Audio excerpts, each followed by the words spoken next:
Work motivation theory हमको बताता है इंडिविजुअल जो एफर्ट डालते हैं जॉब में वो क्यों डालते हैं और क्या उनके बिहेवियर को ड्राइव करते हैं और वो कितने लंबे तक टिक पाते हैं उनके एफर्ट जो है उधर, ठीक है। तो थ्योरी जो है देखते हैं जॉब परफॉर्मेंस में क्या उतार चढ़ाव है ना, और नेसेसरी स्किल्स और मिनिमल एक्सटर्नल कंटेंट्स को वो कंसीडर करते हैं, ठीक है। और वो की फैक्टर्स को पहचानते हैं जो इन्फ्लुएंस करते हैं मोटिवेशन को, ताकि ये थ्योरीज ऑर्गेनाइजेशन को एम्प्लॉय परफॉर्मेंस, सैटिस्फैक्शन और प्रोडक्टिविटी बढ़ाने में मदद करे।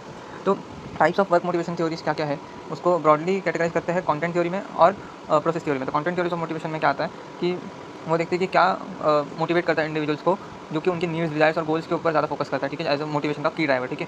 तो मास्लो हायरार्की ऑफ नीड्स क्या बोलता है कि उसमें हायरार्की ऑफ नीड्स होती है ना, वो लेवल बाय लेवल जाता है, पहले फिजियोलॉजिकल, फिर सेफ्टी, फिर सोशल, फिर एस्टीम एंड फिर सेल्फ एक्चुअलाइजेशन। तो लोअर लेवल नीड्स अगर सेटिस्फाइड होंगे तभी लोग हायर लेवल नीड्स पे जाते हैं, ऐसा उसका मानना है। फिर हर्जबर्ग टू फैक्टर थ्योरी क्या बोलता है कि हाइजीन फैक्टर्स और मोटिवेटर्स में दो तरीके के ऐसा वो डिवीजन करता है। हाइजीन फैक्टर्स मतलब सैलरी, वर्क कंडीशन, ये सब। मोटिवेटर्स मतलब अचीवमेंट और रिकॉग्निशन। तो हाइजीन फैक्टर डिसैटिस्फैक्शन से प्रिवेंट करता है, ठीक है, पर मोटिवेशन बढ़ाता नहीं है, ठीक है।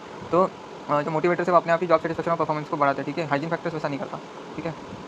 फिर एडलर्स अर्ज थ्योरी क्या बोलता है, वो मास्लो मॉडल को 3 नीड्स में सिंप्लीफाई कर देता है, एग्जिस्टेंस, रिलेटेडनेस और ग्रोथ में। तो ये मास्लो की तरह नहीं है, मल्टीपल नीड्स एक साथ हो सकती है परस्यू, ठीक है। फिर मैक्लेलैंड्स नीड थ्योरी है ना, तो ये 3 प्राइमरी नीड्स बताता है, अचीवमेंट, पावर और एफिलिएशन, ठीक है। तो इसमें वो लोग डिफरेंटली मोटिवेट होते हैं अपने अपनी नीड डोमिनेंस के हिसाब से, जिसको अचीवमेंट चाहिए वो उस हिसाब से, जिसको पावर चाहिए उस हिसाब से, वैसा। फिर प्रोसेस थ्योरी ऑफ मोटिवेशन में क्या है, एग्जामिन करते हैं कैसे मोटिवेशन ऑपरेट करता है और कैसे लोग चूज़ करते हैं। तो ब्रूम एक्सपेक्टेंसी थ्योरी क्या बोलता है, मोटिवेशन 3 फैक्टर्स के ऊपर डिपेंड करता है। एक्सपेक्टेंसी मतलब क्या कि बिलीफ होना कि अगर मैं एफर्ट डालूंगा तो परफॉर्मेंस अच्छा जाएगा। इंस्ट्रूमेंटली मतलब क्या, परफॉर्मेंस से रिवॉर्ड्स मिलेंगे मेरे को। और बैलेंस मतलब क्या कि वो रिवॉर्ड जो भी रहेगा वो मेरे लिए मायने रखता है या नहीं रखता है ना, कितनी उसकी वैल्यू है। फिर इक्विटी थ्योरी क्या बोलता है एडम्स की कि लोग कंपेयर करते हैं इनपुट आउटपुट रेशियो दूसरों के साथ, ठीक है, कि परसीव्ड इनइक्विटी अगर रहेगी तो उसकी वजह से उनको डिमोटिवेशन फील होता है ना। तो वो इनपुट्स में क्या क्या एफर्ट और स्किल्स देखते हैं, आउटपुट्स में पे और रिकॉग्निशन देखते हैं, तो वो देखते हैं इनइक्विटी तो नहीं हुई। फिर गोल सेटिंग थ्योरी क्या है, जिसमें वो लोग स्पेसिफिक गोल्स देखते हैं, ठीक है, जो उनको हायर परफॉर्मेंस तक लेके जाएगा, ठीक है।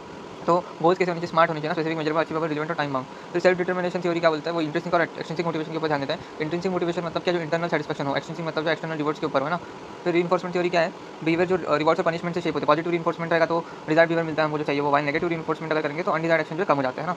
फिर application of work motivation theories क्या क्या है, एम्प्लॉय एंगेजमेंट है ना, इंप्रूव करता है मोटिवेशन और एंगेजमेंट बढ़ाता है, और फिर उसकी वजह से टर्नओवर नहीं होता। लीडरशिप प्रैक्टिस में मैनेजर जो है उनको मोटिवेशन स्ट्रेटेजीज ट्राई करनी चाहिए जिससे इंडिविजुअल नीड्स के हिसाब से वो लोग काम करें। फिर परफॉर्मेंस इंप्रूवमेंट में मतलब क्या, ऑर्गेनाइजेशन के जो गोल्स है वो एम्प्लॉय के मोटिवेशन के साथ मैच करने चाहिए, तभी परफॉर्मेंस बढ़ सकता है। ट्रेनिंग एंड डेवलपमेंट में क्या बताया कि वो लोग अगर इनकी नीड्स पूरी करेंगे, ठीक है, ग्रोथ और रिटेंशन देंगे तो फिर और अच्छा परफॉर्मेंस भी मिलेगा, और फिर वो ट्रेन किया जाता है उनको कि वो अपनी नीड्स को मीट कर पाए, ठीक है। तो रिवॉर्ड सिस्टम में क्या, इक्विटी और एक्सपेक्टेंसी थ्योरी गाइड करते हैं कि वो फेयर और इफेक्टिव रिवॉर्ड सिस्टम रखें।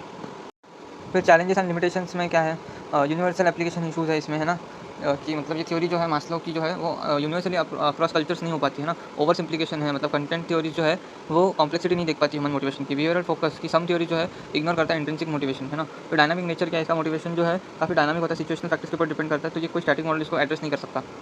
हाँ, तो इसी नोट जो है मेरी स्टैंडर्ड कोर्स वाली जो वीडियो है उसके नीचे डिस्क्रिप्शन में मैंने व्हाट्सएप चैनल की लिंक दी हुई है, उसके ऊपर क्लिक कीजिए, उसको ज्वाइन कीजिए, तो आपको ये सारे नोट जो माइनर फॉर्मेट में मिल जाएंगे। और मैं इधर इसलिए नहीं डाली कि शॉर्ट्स में सारी लिंक क्लिक नहीं हो पाए, मैंने उधर स्टैंडर्ड कोर्स वाली वीडियो के नीचे डिस्क्रिप्शन में दिया हुआ है, ठीक है। और आपको वीडियो अच्छी लगी तो लाइक कीजिएगा, कमेंट कीजिएगा, शेयर कीजिएगा, सब्सक्राइब कीजिएगा। Thank you.